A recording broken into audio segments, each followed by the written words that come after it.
Hey, of course, you go be puffin. All right, boys. Puffin. I was gonna ask you, what have you eaten today? Oh my God, food conversations again. Jesus fucking Christ. Please. You want to know what the American ate? I'll tell you what I ate. Enlighten, please. I had some leftover pasta, which was fine. I just whipped up a quick butter garlic sauce for it.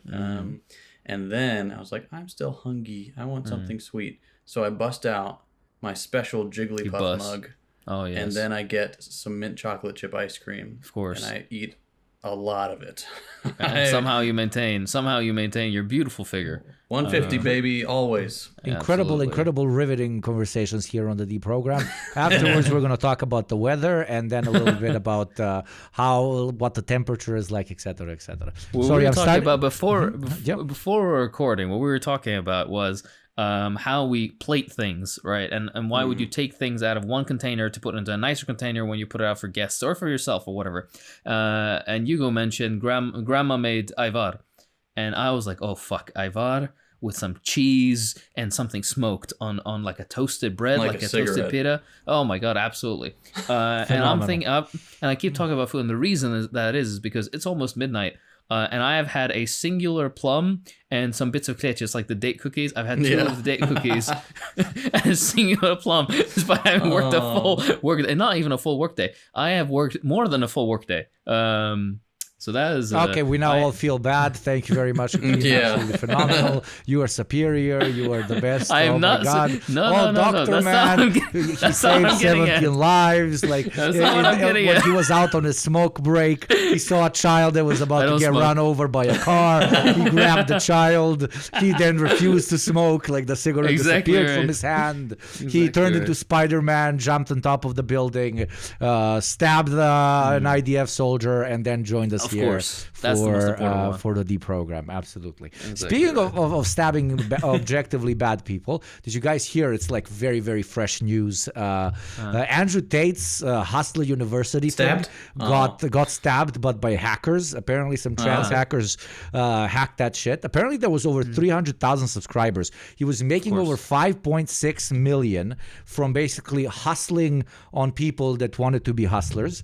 But the hackers, absolutely. Awesome. The hackers were ridiculous. Like, now you have widely available over 300,000 email addresses of some of the like most smooth-brained people on planet Earth that most definitely like phishers and scammers are going to utilize to send them stuff. Like, obviously, don't do this, beautiful listener. But if you send emails to 300,000 of these people with basically a fake product for penis enhancement, for example, at least 10,000 out of those 300,000 will most likely click and buy your thing. And if you sell that stuff for even $5, even for $5, you obviously close down the website after 3 weeks and you run away. And most likely a lot of them will be okay with buying in crypto from you, so it's completely untraceable. You're 50K plus from absolutely nothing, and it's mostly chuds that you're conning out of $5, so you probably are going to be good. But no, the hackers were really fun. They went inside, and like, this guy was so lazy that the website he basically made, this university thing, it's like a rip-off of Discord. So you basically pay $50 a month to be on a Discord channel, and then you have to stay there for like 3 months in order to get the option to pay on top of that in order to, for example, private message other members. So it was like a very good like pyramid scheme shit. But just like in Discord, you can open like the emote bar and shit. Sure. And the hackers changed all the emotes with just trans flags and LGBTQ flags. And you know how you can put letters, but the letters one next to another. It said stuff like Andrew Tate is a beautiful gooner gay man. Andrew Tate bussy, Andrew Tate bussy, Andrew Tate bussy. I would have just like paid not millions, at least $100 to watch the reaction live of all of those 300,000 strong chuds on the website. Their private chats are leaked. Absolutely everything. Right now, it's in like these like hackers in chat are going to lose their fucking minds probably. But basically in Word files. And I'm sure in the next couple of months, we will have people that will take the time out of their day to properly compile those for everybody to search and scroll through. And I am just so incredibly excited for this like premium level chud content that is going to be fucking milkable for months. Probably we might, I suggest doing a shit post episode on it. Absolutely. It is going to be absolute fucking gold. But yes, respect to the hackers. What an incredible time to be alive. Andrew Tate, Gooner bro for life, bro. Extraordinaire. Leaked. All three of us were members. Absolutely. This is a Hustler University what's it called? Production. Welcome to Comrades University. Here we teach you how to, Lord. But unfortunately, like probably there's at least like 1,000 people in there that like subscribed as a meme to like see what the fuck is up with it or for content or some shit. So their stuff is also leaked. That's unfortunate. But unless you've posted like deranged and fucked up things, I've seen some screenshots. It's like they have, for example, a sub tab where it's like lifestyle flexing, and it's dudes like that wore a suit for the first time, and they are like taking a selfie, and I'm like, I feel classy, fuck swag, hashtag grinding that goal. I'm like, dude, it's not 2015 anymore. Holy shit, absolutely incredible. There's like posts like, today I went on something. Sorry. There was one post I saw. Today I went to sauna for first time. I realized that this is a place where only true real men go. This is what separates the pussies from the real bros. I went in 95 degrees, and I know, and then jumped into cold water. Guy discovered banya, and he somehow making it into like a toxic thing. Like, how are you making sauna into this is a hyper masculine thing, bro? You know, grandmas like slap themselves with the wicker leaf things. Canes, You have 95-year-old women chilling in these fucking saunas. What do you? Oh my god! And it's actually like people. It's so ridiculous because like to choose the banya to display this sort of like backwards logic is absolutely hilarious because it's like literally you get to be borderline butt naked with your bros, a very sensitive, relatively intimate moment with a bunch of motherfuckers slapping the shit out of you with leaves. You know, you get to see your bro shiver. It's like a nice non-toxic bonding moment for those who might be a little bit uncomfortable with their bodies or with like spending a lot of time with other dudes or whatever. It's a great. And somehow he turned it into you need to be big, strong Chad man to go into very warm and then go into very cold. Like like it's the innate cringe, the innate cuckoldry is absolutely fascinating to me. Like if there was like a PhD in the Andrew Tate fan brain, I would have two. I would dedicate my life. You know, these are the same kind of dudes that have perpetually iced water. It's like if you were to hand them a lukewarm glass of water, they're gonna be like, "Oh, I can't fucking drink this." You just, oh my god. Can we scam these people though? Can we scam these people? Like, I mean, you can give the templates. You know. I'll come back to you boys with some ideas. You can do some real brainstorm. There's like now you have email lists even of the most ultra premium people, the guys that are so unhinged but also have so much money that they would give him like $10,000 packages where he could like meet with where they could meet with him. Like insane fuckers. But with those lists, you will know that they definitely have money. So if you hit them up, for example, let me give you another con. So he created a cryptocurrency called Daddy or something, which, by the way, you do not get to sue Andrew Tate if you got conned out of your money because you bought a coin called Daddy from Andrew Tate. Like, I can't believe I'm defending Andrew Tate, but like if Andrew Tate cons you out of a coin called Daddy, like you respectfully deserve it. You deserve it. Yeah. But like you can just hit up the rich guys and be like, yo,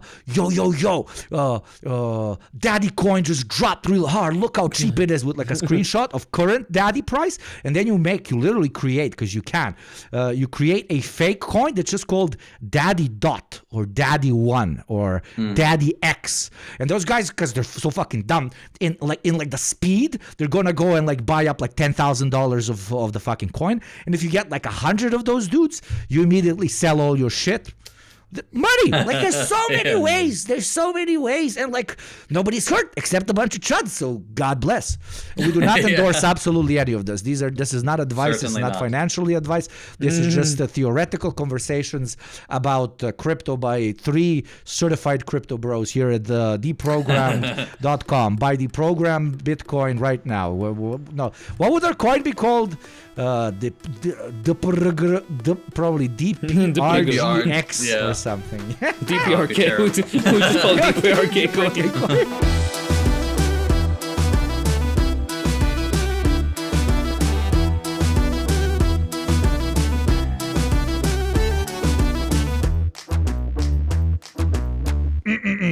Willkommen zusammen zum different podcast. Hello everyone, and welcome to yet another episode of the Deprogram. Today we return with the most original show that has ever been created. A bunch of dudes on a podcast, sitting around, reading the news, and then commenting on the news. I'm joined today by Slurp Bofa, also known as JT, and Theory Man, also known as Hakeem. We have many interesting topics we will cover with you on this fine day, but before we begin, we would like to say thank you very much to all our wonderful patrons, without whom none of this would be possible. Check out the link below, support our show so that we can stay as beautifully ad-free and independent as possible, and in return you get crazy fucking shit you haven't seen on any other Patreon, like early episodes, exclusive episodes. Oh, what is this? Another exclusive episode, potentially too? Holy shit. Chatting with yours truly, literally the God Kings of crypto, me, Hakeem, and JT, directly on Discord, and access to our Discord channel as well, where again you can make crazy money off of crypto and see our beautiful large hogs. Anyway, boys, welcome to yet another episode of Send Newds. Take it away. In China news, China finds shit ton of gold.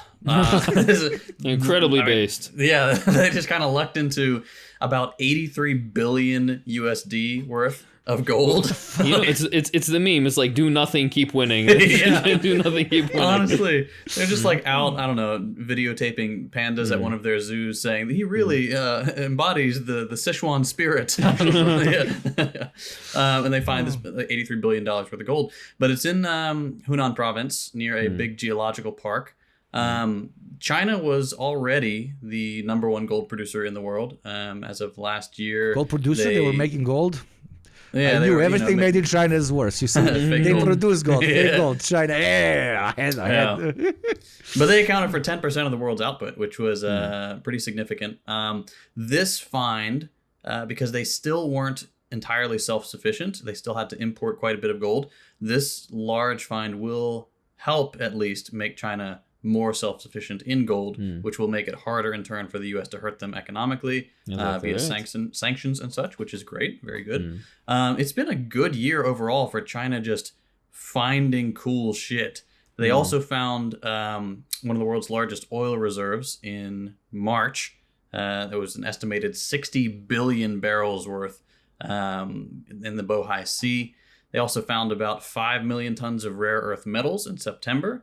And these discoveries are not entirely random. I'm joking that they're just stumbling across them, but they are actually the fruit of China's current 5-year development plan, which aims to expand domestic reserves of strategic resources, which is a very good move. So they're actively searching for this shit. It didn't just randomly pop up. This is a long-term strategy of them trying to utilize as many of the domestic resources as their territory can offer. Okay.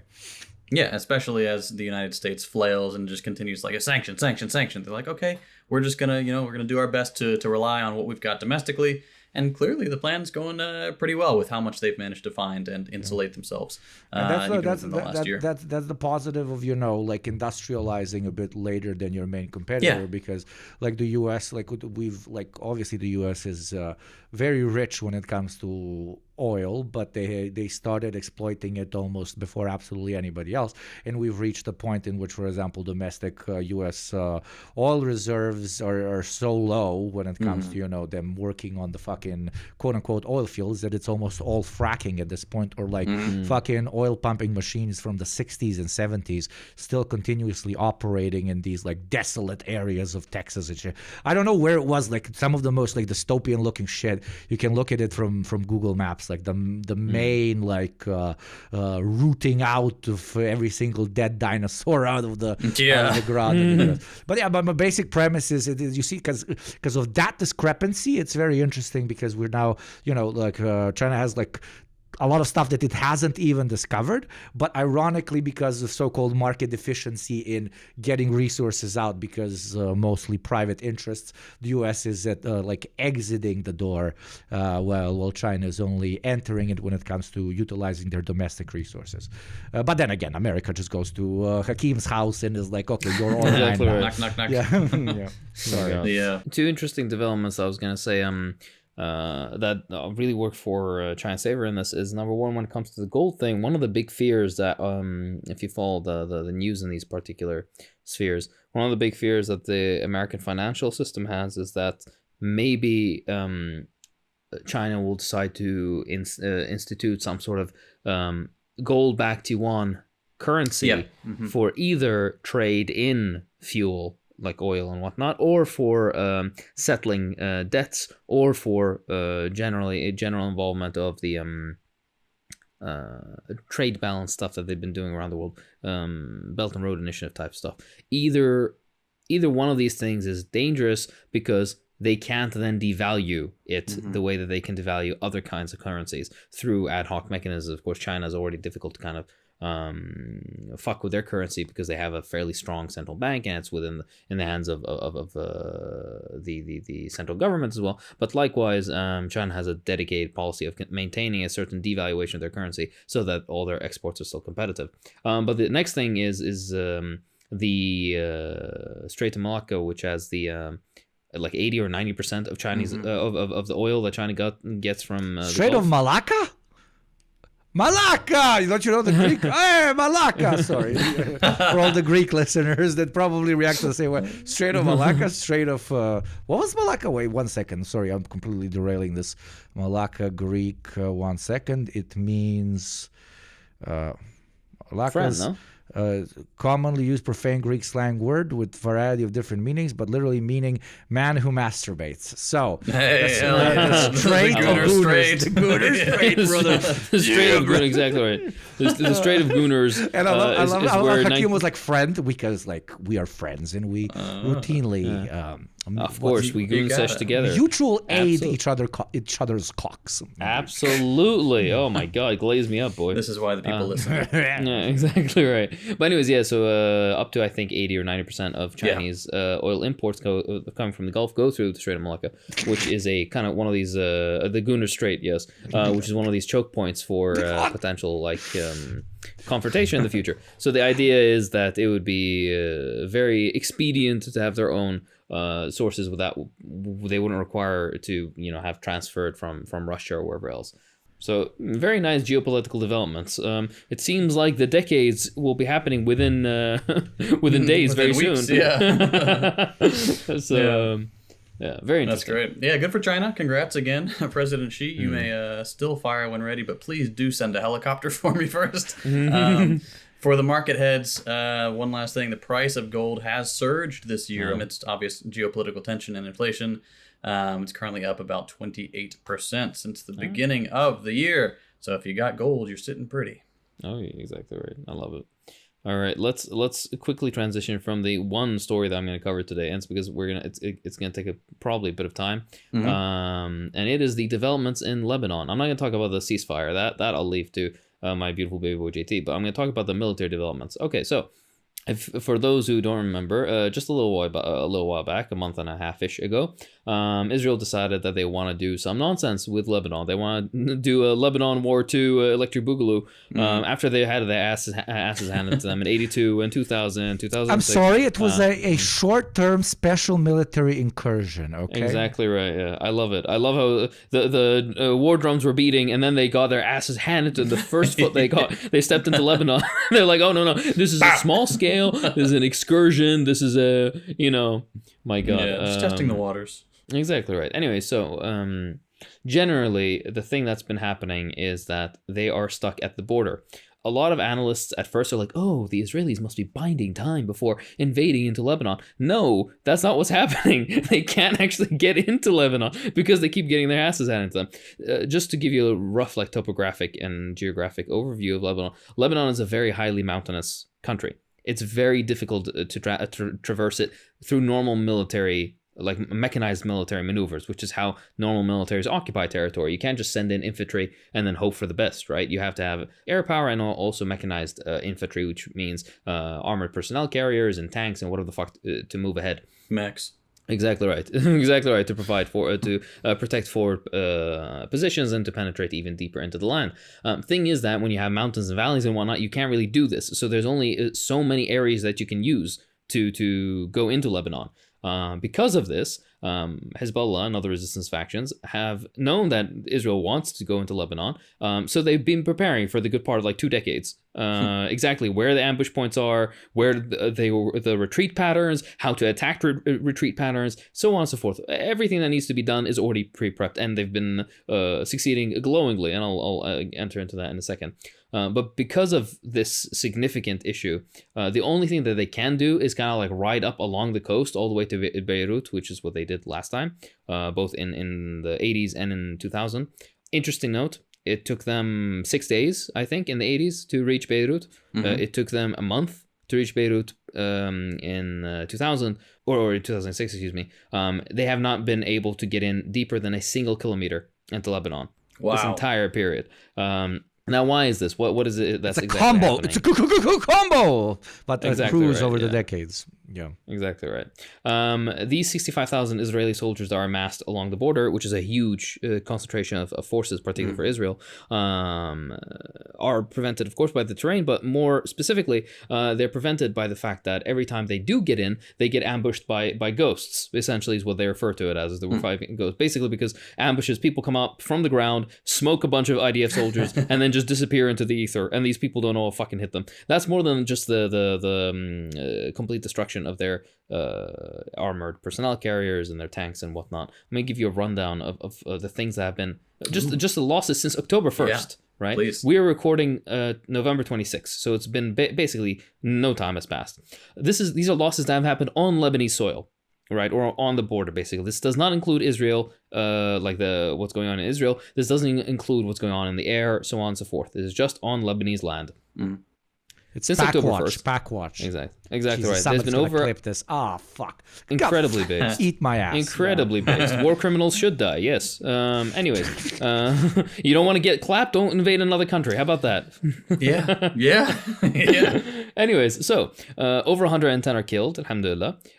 This includes officers and soldiers. Again, alhamdulillah. Over 1,050 have been wounded. Alhamdulillah. This also includes officers and soldiers. Alhamdulillah. There are 48 Merkava tanks so far that have been destroyed. These are Hezbollah figures, by the way. Hezbollah does not lie and does not exaggerate their numbers. But also, their accounting can be missing because you don't exactly know. You may have shot 2 people. One of them that you not shot... walking around with a clipboard.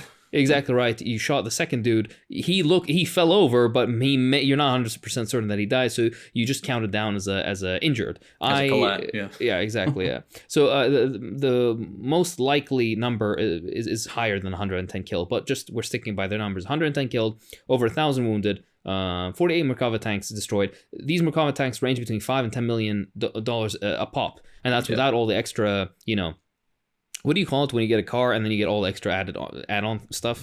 Extras. The extra fully packages. The package, the fully loaded. Yeah, exactly right. These aren't even. I'm not even mentioning about the fully loaded Merkavas, which adds how many does one cost? $2 to $5 million. 5 to 10. 5 to 10. 5 to 10. Merkava. That is 10, 20, for an average spec, that is 30 brand new G classes for all my Balkan listeners, okay? 30 brand new G classes in one, bro. Holy. Huh? And JT, for the American audience, how many cheeseburgers is that? The 1 kilometer that they managed to get into before they retreated. How many football fields is that? I don't know. Actually, let me look it up. How many football fields in a kilometer? Oh wow, a football field is 1/10. Football fields. Excuse me. One is 1/10 a kilometer. So 10 football fields. They managed to go in 10 football fields and then ended up getting immediately having their asses handed to them. That's like back in my college days, I could not walk even one football field back to campus. But I was one man fighting the ghosts of alcohol. Of alcohol and slipping over and bleeding to death. Exactly right. Anyways, I'm not done. So the tanks aside, this is already hundreds of millions of dollars, if not even more, that have been lost. Of course, all gifts from JT's tax dollars. So thank you, JT. You're welcome. Thank you for sending military equipment to Lebanon on Israeli wheels so they can be destroyed, and then create more jobs for American industry to repair said. Exactly right. Anyways, 9 military bulldozers destroyed. Now, first of all, bulldozer, why would that be on a military site? Wait, military bulldozers? Yes, that's because Israel is the only country on earth that has puts military armor on bulldozers, because they're a settler colonial force. They want to destroy everything that they come across. So they enter into a village and then they go destroying churches and mosques and just people's homes and shit. And then, by the way, like cowards, because they don't want to get out of their armored vehicles, they just fucking retreat after they destroy shit. Or they go in and rig up a fucking building, blow it up, and then leave. Right, without any strategic point, just vandalism, military vandalism. For the TikTok. Or when they're like so-called hyper successful with them, they go back home and they say that they cannot sleep because they've seen countless corpses get mangled up underneath the bulldozer. So they become vegan, and then a month later they kill themselves. And CNN writes incredible and New York Times papers about how we should feel really bad about poor genocide, man. Fuck. I support. God damn. This censor is that. An area. 1,000,000%. This is no. You have JT. You have to censor that. I will. Really do. I will. You really do. This is an area the 5-year plan is lacking. All right. I want to see. That's the TikToks they should be making. As a deprogrammed PR guy, I'm sweating so much right now. I am sweating piss out of my fucking eyes. It's going to be the longest bleep I've ever done. All right. Anyways, moving on to the destruction that's happening. As I mentioned, 9 military bulldozers, 2 Humvees, 2 armored vehicles, 2 personnel carriers. As mentioned, this is not counting things happening in Israel. This is not counting the Hermes drones that fly above Lebanon the entire time to get basically reconnaissance and information. Thing is that Hezbollah has gotten very good at bringing down these multi-million-dollar Hermes drones to the point that they're kind of like even ineffective somewhat in flying them over. Now, you might be wondering also, many other countries use like aircraft for surveillance, and many other countries also send like planes to carry out their business. The reason is because they're cowards. The Israeli Air Force will not send aircraft with people in it. With pilots in them, because number one, they're going to get shot down, and number two, they might get captured. And they're such cowards. They're like, no. We just need to be able to go barely approach the Lebanese border and then fire missiles and then just quickly turn around and go back to base. So that's the kind of blow caliber. Up some apartment buildings. Exactly right. That's the kind of caliber of cowardice we're dealing with here. So they can't deal with anything but sending in these Hermes drones that keep being taken down, which is beautiful. This is only superseded by the Yemeni taking down of the flagship American drone. I don't remember which one it is, but is that the Reaper?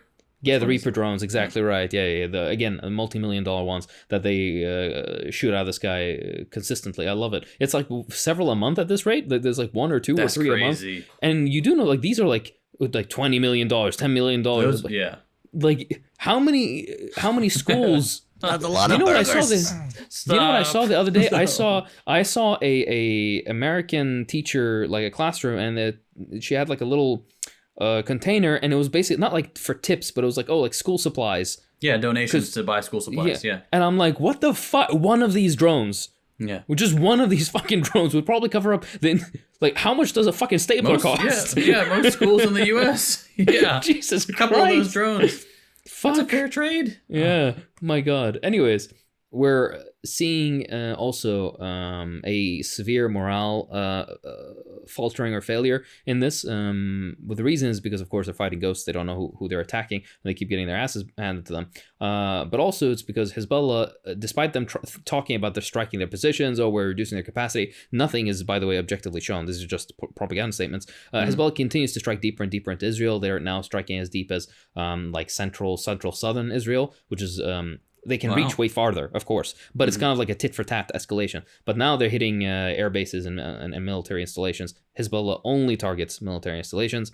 Civilians are not killed. If they're killed, then it's by pure coincidence an accident, unlike Israel, who directly specifically targets civilians. Yeah, exactly right. And hospitals and sanitation workers and healthcare workers and apartment literally buildings. Everything on the war crimes list. Yeah, exactly right. It's because they're impotent. They have no real gains on the battlefield, so they kind of have to rage like this and just fucking murder senselessly.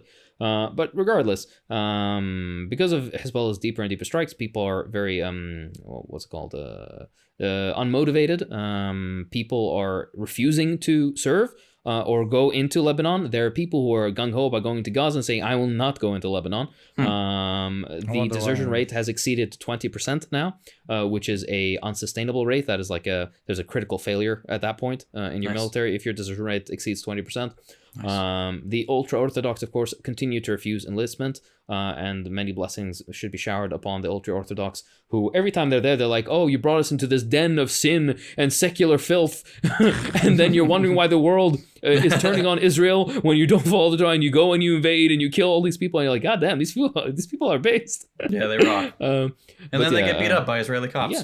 Exactly right, yeah. And they're like, oh, you fucking Zionists. I'm like, yeah, exactly right. It's nice to see, but no, these people are self-hating Jews, excuse me. Okay, these are anti-Semites. The people who are actually follow the Torah and actually practicing Jews, right? These people are anti-Semites. But the guy who doesn't believe in God, who from Brooklyn, who nonetheless believes that God told him that some house in the West Bank belongs to him, that guy, that guy is not... Anyways, moving on from that point, though. I'll give you a nice little a quote about the ambushes clapping them left and right. The former deputy commander of the Golani Brigade. The Golani Brigade is, by the way, one of the oldest brigades in Israel, and it's also an elite brigade. It's one of their crowning, the crowning. They get very high. Fixture of the Israeli military. Exactly right. Exactly right. Named after an occupied area, illegally occupied Syrian territory, the Golan Heights. Anyways, the deputy commander of the Golani Brigade, a brigadier general named Yoeli Or, he says that the losses are the largest since the brigade's establishment in 1948. So since the founding of the illegal settler colonial entity, their losses have been never bigger. He says that half the casualties are leaders, including 22 officers, 37 non-commissioned officers, and corporals. Which is even sweeter words or noises to my ears. Now let me just walk you through the general trend of what has been happening with the incursions that Israel has been making, these 1 kilometer incursions in and then they retreat. Basically what happens is that they send in their, the creme de la creme, their best of the best. They send in these troops, they get bogged down like 500 meters in or something, and then they just start dying because they start getting clapped. They call in for reinforcements, and reserve units are sent in to save them. This is like a rescue mission now. It's no longer let's go into Lebanon, let's get these guys out of Lebanon. And these people get bogged down, and then they start dying. So Israel sends a third wave of dudes to go in and save the second wave. Another rescue operation. These people get bogged down again, and then they retreat. And then afterwards, when they're finally managed to scrape together some sort of retreat, the retreat is also ambushed. It's absolutely beautiful textbook that we love to see. And do the thing on that one as well. Yeah, exactly.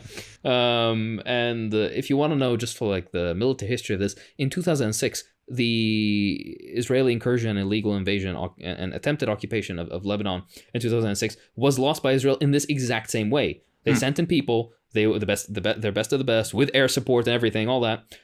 They get ambushed, they get bogged down, they start dying, and then they send in wave after wave of people trying to save the second and the third and the fourth, and then afterwards they lose, and then afterwards we gotta they get their cum. And then afterwards, American military specialists end up writing entire treatises about how could they have so fucked up, and they haven't learned a thing. They still do the same thing. Yeah. So superior in their ethnic supremacy, supposedly, that they apparently don't think that they need to learn anything. Yeah. From their incursions. And the final point, which is also very pleasant to hear, the deeper and deeper strikes into occupied Palestine by Hezbollah have resulted in, each time this happens, they of course target military sites, and these military sites are hit, which are beautiful, but also at the same time, their air sirens go off. When they do go off, by the way, half the time they don't go off. A lot of people in central Israel know that Hezbollah is attacking when they hear the explosions, which is, of course, nice with all the THAAD system and Patriot system and the Iron Dome and David Sling, all this shit that they have, and it's all fucking paper tiger, of course. And it sends millions of these settlers into shelters. And I can imagine that is not very comforting for some guy who came 3 years ago from Brooklyn, where he's like, hey, you know what? Maybe I should go back to fucking Brooklyn now, or to whatever, Kiev or Moscow or Warsaw or wherever the fuck the 91% of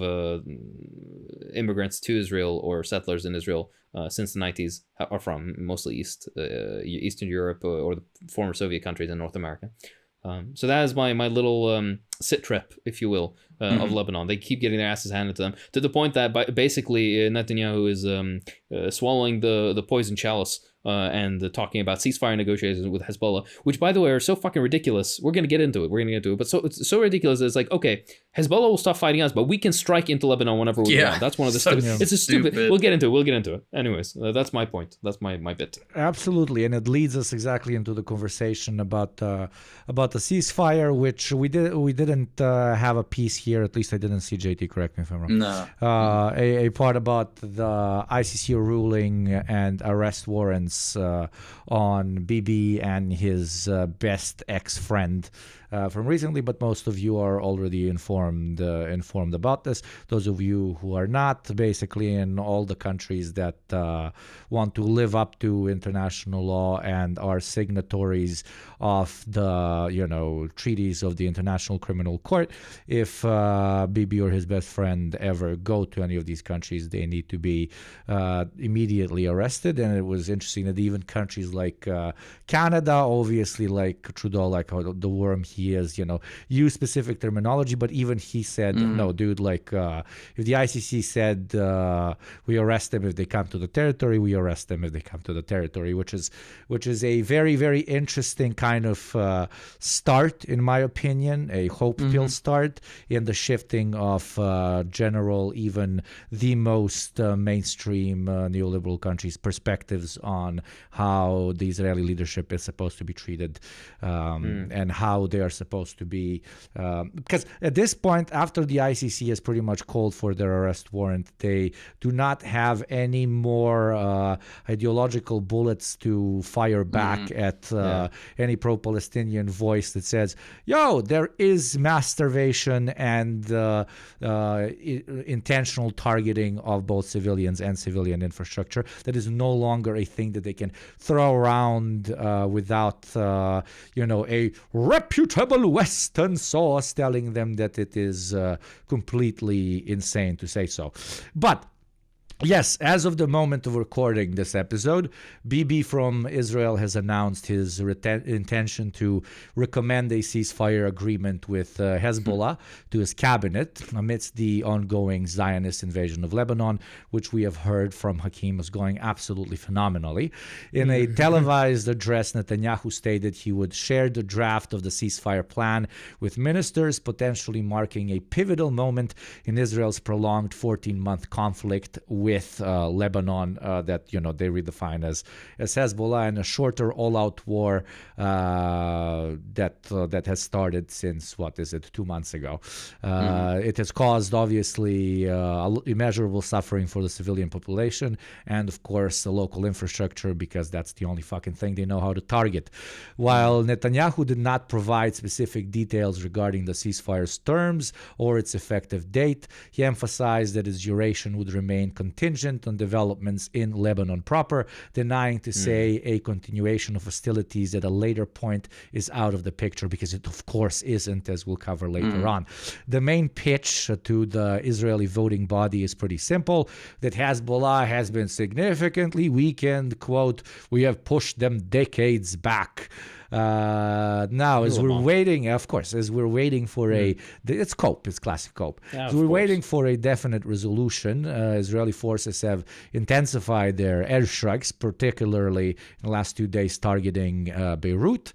On the other side, Lebanon's deputy parliament speaker pointed out that the Lebanese side has given its approval for the ceasefire effort, with Hezbollah endorsing their role in negotiations.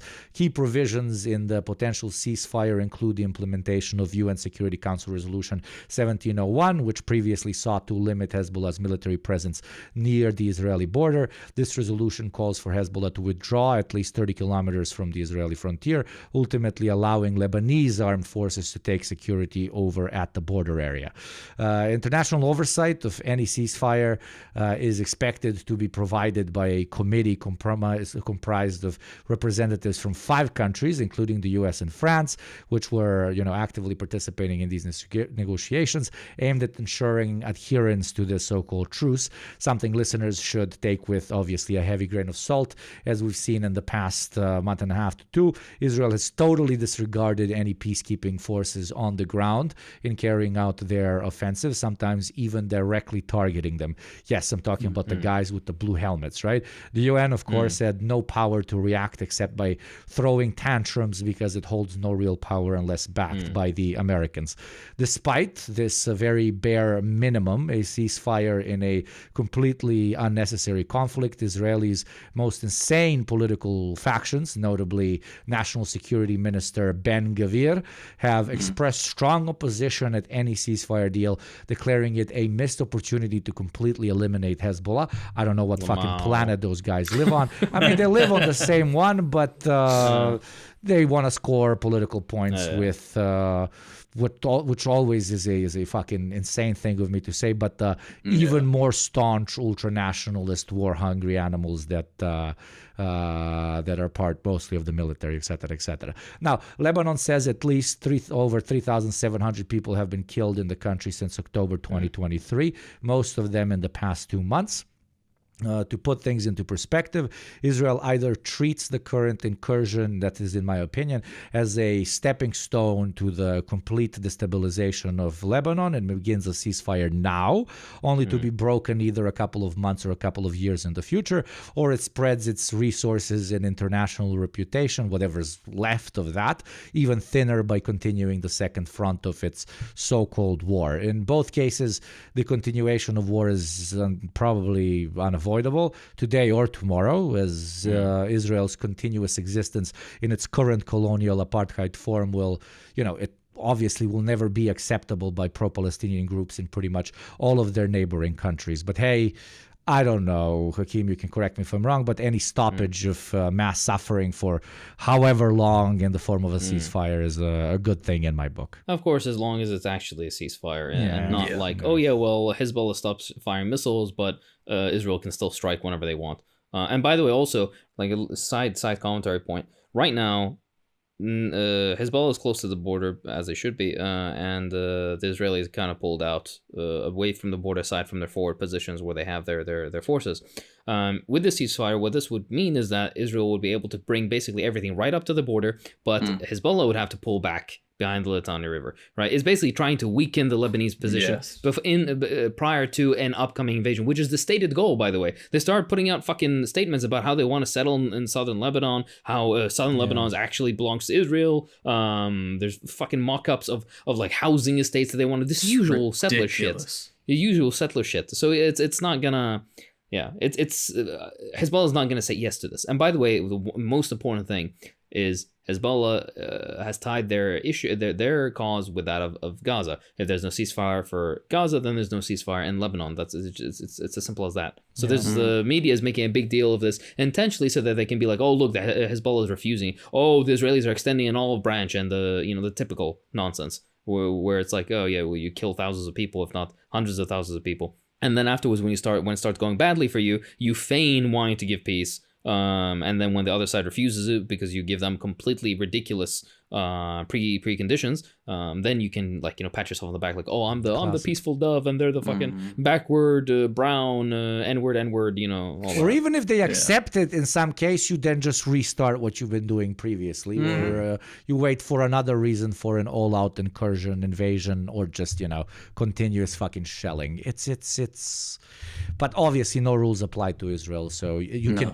both be at peace while directly shelling your neighboring country. The only country on planet Earth that can do those two things at the same time. Yeah, not even the U.S. can do that. That's crazy. But here's the real question, fellas.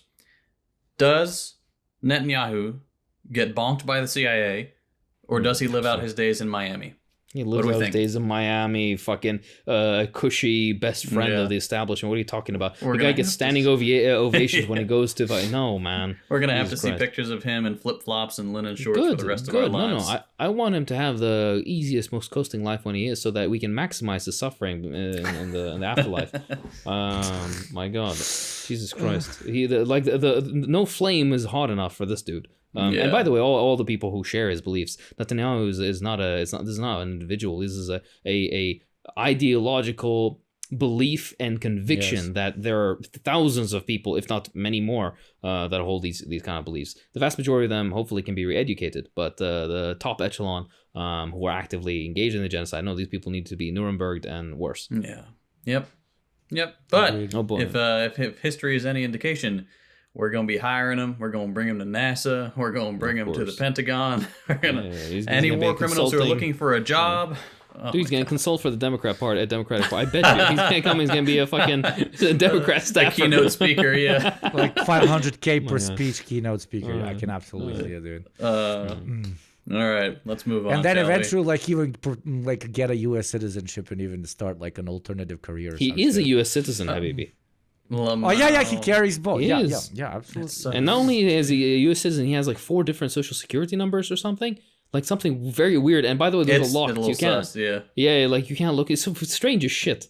Anyways. All right, moving on to slightly less depressing news. 12 prisoners light themselves on fire in the U.S. So that's not great. This, and I haven't seen this covered on the news really anywhere. This comes from some prison, what do they call it? Prison radio, I think is the podcast, and then some anti-prison abuse nonprofits have been reporting on it.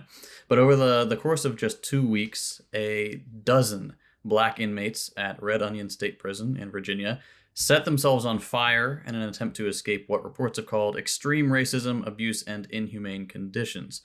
According to at least one of the victims, these are not acts of protest like what we saw with Aaron Bushnell, the service member who self-immolated to draw attention to the genocide in Gaza. So one of these guys who lit himself on fire, his name was DeAndre Gordon, he's still alive at the moment, said, quote, "I didn't know any other way that I could get out of their custody besides to set myself on fire. Because they didn't have a burn center in Southwest Virginia, I knew I would be going to Richmond." So he purposefully chose that to light himself on fire because he was so desperate to get out of the place that he's like, okay, what medical treatment don't they have? They can't do burns? Okay, I'm going to light myself on fire. Lighting yourself on fire. How bad is the fucking place when you're lighting yourself? Oh my fucking God. I will tell you. Red Onion is a supermax prison. It's designed to hold those considered the most dangerous inmates in single-cell confinement for 23 2 hours grams a day. of weed. Exactly, and I'll get to that. But so solitary for an indefinite period of time is mostly what you're dealing with for inmates there. The thing about supermaxes, though, is that there aren't enough of these, quote, most dangerous prisoners to fill their cells. So unsurprisingly, guess what found a solution? The beautiful hand of the market. Exactly. Oy. They will take prisoners from other facilities for a price. Doesn't matter what the crime was. It could be loitering. Torture. It could be the 2 grams of weed or whatever. If you get sold to a supermax from another facility, it just kind of sucks for you. That's bad luck. So there's private prison companies in the U.S. buying and selling black people. Okay. Correct. That is correct. Now, what would you call this if this was happening in the Soviet Union, huh? Would this be, totalitarian, red fash? But no, it's the U.S. It's of course. It's so, just the market. We got to push the Democrats left. Okay, that's what we got to do. All right. If only we privatized the gulags, everything would have gone much better. Yeah. The market would have sold. Jesus Christ. But Red Onion opened in 1998. It was part of a right-wing fear-mongering campaign about rising crime levels, which didn't actually pan out, but they got the funding for these giant prisons anyway. Joe Biden, big endorser? Of course, absolutely. Since the moment it opened, it has been heavily criticized as being extremely cruel. Like as early as 1999, there was a report by Human Rights Watch that stated that, quote, the Virginia Department of Corrections has failed to embrace basic tenets of sound correctional practice and laws protecting inmates from abusive, degrading, or cruel treatment, and claimed that, quote, racism, excessive violence, and inhumane conditions reign inside. Then 2 years later, in 2001, Amnesty International got in on it, and they released a report citing human rights violations at the prison. Then there was a 2016 HBO documentary called Solitary Inside Red Onion State Prison, which focused on the... they play all the hits. But they how many people need to report on this fucking place? Fucking HBO made a fucking show and it's still nothing. What the fuck? The problem with places like this is that they are installed in overwhelming majority white rural communities that are very distrusting of anyone from the outside of the community. So on the one hand, they really, really hate black people. So they're like, good, they deserve whatever is going on in there. And two, anytime news crews come in or anything, they just refuse to talk to them. So it's very hard to get information out of these prisons, and that's intentional. But the documentary focused on the use and side effects of solitary confinement. And there's one particular case that was especially notorious because there was this guy, Nicholas Reyes, who's a Salvadoran immigrant, and he was kept in solitary confinement. Again, this is small cell, like, a pen, 23 hours a day in that cell. You get 1 hour, to go out. You get circled around an indoor ring so you can walk. And this guy was kept there for 13 years because he couldn't complete the mostly English language step-down program required to be released. He only spoke Spanish, and the guy couldn't read or write in any language. So he had no way to complete this program. There was no way. No one would teach him the language, right? It was cruelty's sake. Unbelievable. But there's a silver lining, all right? With support from the ACLU and other organizations, he was finally released and received a monetary award of $115,000, which sounds great. Oh, yeah, that's a lot of money. But guess what? You do the math. That is $1 for every day he suffered in extreme physical, social, cultural, and linguistic isolation. 13 years. And also 13 years of his fucking youth, most likely. Like, I would off myself. There's no way. Yeah. There's no way. Which is why we're seeing these self-immolations. I mean, they're not trying to kill themselves exactly. Like, they're not dousing themselves in kerosene, not like they could get their hands on any.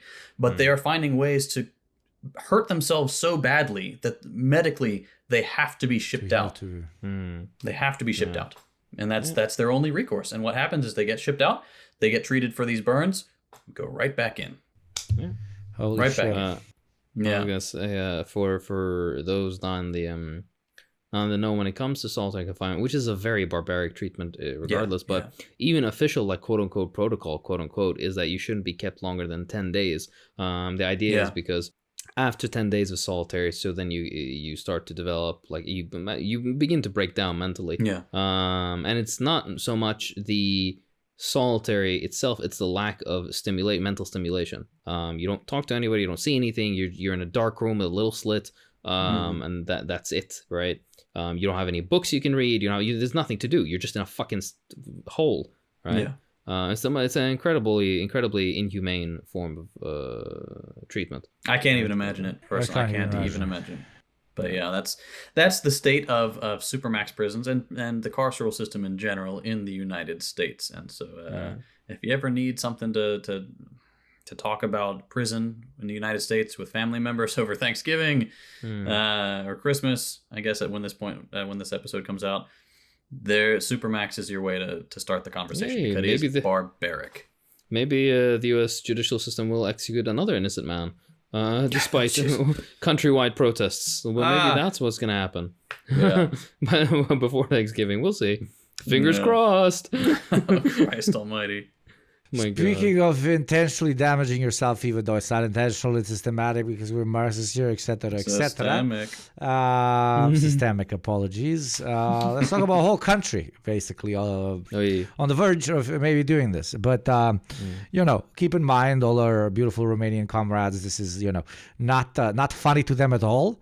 But respectfully, again, to all my Romanian comrades, this is one of the most unhinged presidential and, to a point, hilarious but also deeply depressing candidates that I've seen since Javier Milei. Obviously, Javier Milei, super fucked up guy, what he did to Argentina and what he continues to do. But one cannot deny the hilarious aspect of just this person not even existing, but actually being a candidate. Well, in that sort of form, we have something coming out of Romania, which might get the wildest right-wing insane guy for president. This dude is straight out of a 21st century meme page, and not at all in a good way. This is a story of, sorry for butchering it, Calin Gheorghiu, the current leading candidate of the Romanian elections. Okay, so let me give you a profile.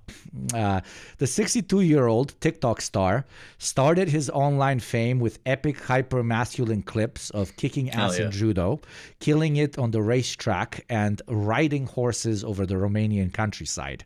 He does the classic Trump-style dunks on mainstream media, shits on the West for their culturally degenerate ways, and praises Putin's so-called Russian wisdom of ruling with a heavy hand. This Andrew Tate-style politician somehow did the populist balancing act of praising Romania's fascist World War II government while also opposing the coup that killed the leader of Romania at the end of the Cold War. He's profound, that self-identified as a communist, for those who do not know. He's profoundly anti-NATO and laments over how he doesn't want to be pulled into any sort of Western war against Russia, and is a hardcore COVID denier. Back in 2024, he said COVID doesn't exist and never has, and that, quote, the only real science is Jesus Christ. This dude doesn't even. Weird. Dude, he's such a character. The dude doesn't even have a campaign headquarters, right? And does this shit from his house and says that God's hands run his political movement, not money, which of course he never declared. I mean, the money where it's coming from. Yes, I mean the dude refused to say where he got the money to run for a presidential campaign because God. Yes. It's a good excuse. It is, absolutely. A true figure of 21st century neoliberal politics. His ideology is pretty much just being a contrarian to the core. He unites everyone lacking any sense of political or ideological literacy against the political establishment that everyone's pretty much completely tired of and understandably tired of.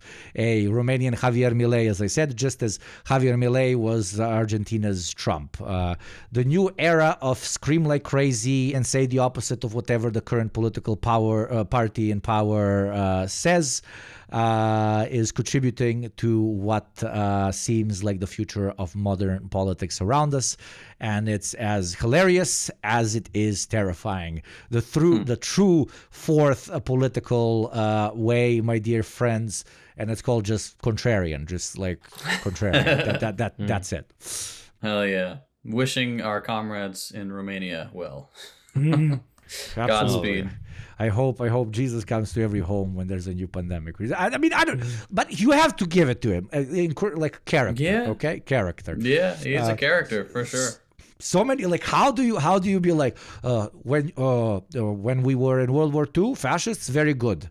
But also, when you kicked out communists, very bad. Like, how does your brain? I mean, it doesn't. You're just contrarian. But like he seems like he genuinely believes it. That's why he's kind of like an RFK type guy. Just a little off. But no, it's very like a Trump guy. It's like, okay, he chose the Republicans, so I am going to have the opposite opinion on certain issues to that of the Democrats, and that's pretty much the approach to an extent. But yes, good luck to Romania, bro. Good luck. All right, moving back to the most important news, U.S. news. U.S. House Resolution 1449 passes. So this is the resolution commonly referred to as the Anti-Semitism Awareness Act, which is a massively controversial and AIPAC-sponsored bill. Swept through the House, vote of 388 to 21. So among those 388 yes votes were progressive darlings AOC and Ayanna Pressley. Wow, what a surprise. The reason this bill is so controversial is because it accepts the contentious IHRA definition of anti-Semitism, which is the holy grail for Zionists, because this definition shifts the focus away from hate, discrimination, violence against Jews because they're Jews, to delegitimizing, suppressing, and potentially criminalizing criticism, activism, or opinions that challenge the state of Israel or the political ideology of Zionism. So this is what has kind of been happening over the last, few years. We keep inching closer and closer to any criticism of Israel, of the state of Israel, of the ideology of Zionism is anti-Semitism.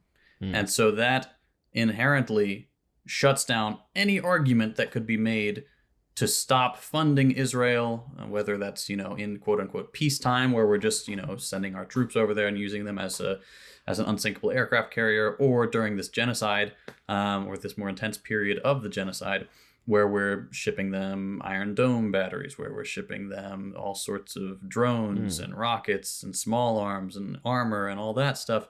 You can't speak out against that anymore because that is anti-Semitism, which is such a gift to the fascist ideology of Zionism. And something Americans need to understand here, with all this stuff we've been talking about today, is that you exist in a country with a sham democracy, which is funding genocide with one hand, trying to spark nuclear world war with the other, which is led by a senile segregationist who will be replaced by a racist, tacky TV star and his first buddy, Elon Musk, which I'm sure we're all very excited about. Elon Musk, oh my God, I hate him so much. Anyway, these people all enrich themselves at your expense by pandering to corporations that are actively destroying your children's chances at a livable future, and all they care about is making sure you can't say the word Zionist on Twitch, and you can't rally for justice on your college campus. And then you've got even the supposedly most left-wing politicians like AOC getting in line and voting yes to fund this genocide. Yeah, it's like there's nothing to be said anymore. It's just like, all right, you're all peasants, shut up and take it. And we're like, okay, all right, what can we do there? Obviously, the answer is the same that it's always been, right? You get organized, you keep boycotting, you keep organizing, keep marching, keep protesting. I mean, keep educating yourself, of course. Yeah, keep educating yourself, obviously, yeah. But others. I was gonna say keep self-immolating, but we don't want that. And it's but that's like he said, that is what our ruling class has decided will be normal. I just want to add one little thing. Despite it being a bleak thing, it's a positive development in one way, and it shows that they're losing ground, because when they have to get so heavy-handed with these things, which most likely would not stand up in court through further scrutiny. I'm sure some sort of we're going to get an excuse that's going to, or an example is going to come up like this, because it's happened in Britain and in Germany now, where they put in very heavy-handed quote-unquote anti-Semitism legislation, and they tried to put it against like pro-Palestine voices, basically criminalizing being anything pro-Palestine, and then fell through in court. They could not support it. I'm sure this will be the same thing with this. But regardless, the reason they get so heavy-handed, and the reason that these laws even get pushed through, is because they're losing ground significantly and quickly. And this is the only way that they can continue and maintain control of the narrative. The most sacred cow of the United States, the First Amendment, where you should be able to say whatever and whenever, blah, all that nonsense, they're actually thinking of... Like, they've made comments. American politicians who apparently are sworn, they swear to defend the Constitution, right, have made open and unambiguous comments about limiting or getting rid of entirely the First Amendment because of it, specifically when it regards to Israel. That's the catalyst for that, right? That's the funny part, because it's not even our state. Like, the First Amendment applies to our state. It has nothing to do with Israel. Like, the fact that they would bend over backwards, not for their own regime specifically, I mean, obviously by extension, but for Israel specifically is so, it should be so insulting. Yeah. And that's what lobbying interests do. And that's why people need to realize, I mean, the pharmaceutical lobby does similar things, the weapons industry lobby does similar things that the government bends over clearly, but this is just such a blatant example of it, right? There's no subtlety, there's no even art about it. It's just literally like, here's some fucking money, we're going to throw it at every jurisdiction ever, every motherfucker. Like, when anything happens in Israel, then all of a sudden in unison, like the Twitter accounts of all these senators are like, oh, we stand with Israel and our greatest, and it's like the same copy pasted thing. And like, really? You're going to do this for like the $25,000 that they fucking sent you? And you're going to wear an IDF uniform to the office? Like, what the hell is wrong with you? Oh my God. No. Apparently, the ICRA definition is like not legally binding in it, which a lot of the more progressive senators have said, don't give a shit because we didn't vote specifically for it. But it is, like, respectfully even to them, it is doing more. Okay, it's not legally binding, but it is very fervently defining for the U.S. state that any sort of anti-Israeli action could be classified also as anti-Semitic. So while, yes, you can't be yet arrested for shitting on Israel as a hate crime, it is one of the first steps towards that being defined as a hate crime. Basically, because I'm now speaking to the liberals in the walls, I'm taking Kim's job for a change. I know what some people might say, et cetera, but I don't think it's deniable that it is a stepping stone towards potentially putting that in legally binding terms. Sorry. That is exactly right. No, you're exactly right. And I was going to say something similar. Because the funniest thing about this is that there is this contingent of liberals, like you guys are talking about, who are like, actually this doesn't change anything because, some tiny specific thing, like liberals always do. And this is their whole thing. It's like the nothing ever happens crowd, but liberals are just too stupid to realize that the U.S. government isn't going to drop like a whole barrel of new draconian laws on us all at once, right? This bill is how it happens. You quietly accept a definition of anti-Semitism that was floated in previous legislation and tacked onto a must-pass spending bill, so it seems like some unimportant footnote to the inevitable churning of the empire's economic machine, right? It may not seem like much while it's happening, but if you rewind to, say, like the Reagan years, and then you watch the decades until today on fast forward, you see what happens with this cumulative incremental bullshit. You end up where we are today, right? It's a failing, bloodthirsty amalgam of corporations and lifelong bureaucrats bent on enriching themselves at the expense of us and the planet and the most at-risk populations be damned, right? It's just, that's how they operate. It's not going to be all at once. You're not going to get the rug yanked out from under you. It's a slow, boring, tedious boiling of the pot. Absolutely. Up until one moment where they actually do pull the rug, which is the final story of the day. We got the first thing Trump has said he will fulfill day one of taking office as the president of the United States. My boy is actually going to go ahead with the substantial tariffs on the U.S.'s three largest trading partners, Canada, Mexico, and China, immediately upon taking office on January 20th. Previously, during his first term, Trump utilized, obviously, tariffs as well, primarily against China. Lenin, directly linking his new proposals to illegal drug trafficking and undocumented immigration issues alongside traditional trade practices. He has articulated a clear demand for Canada and Mexico to resolve these issues, stating it is time for them to pay a very big price until they take meaningful action. Basically, he's charging them a fee for what he sees as a deeply organized drug and immigration funneling program in both countries. Trump's proposed tariffs include a hefty 25% on imports from both Mexico and Canada, and an additional 10% levy on Chinese goods, effective from day one of his administration.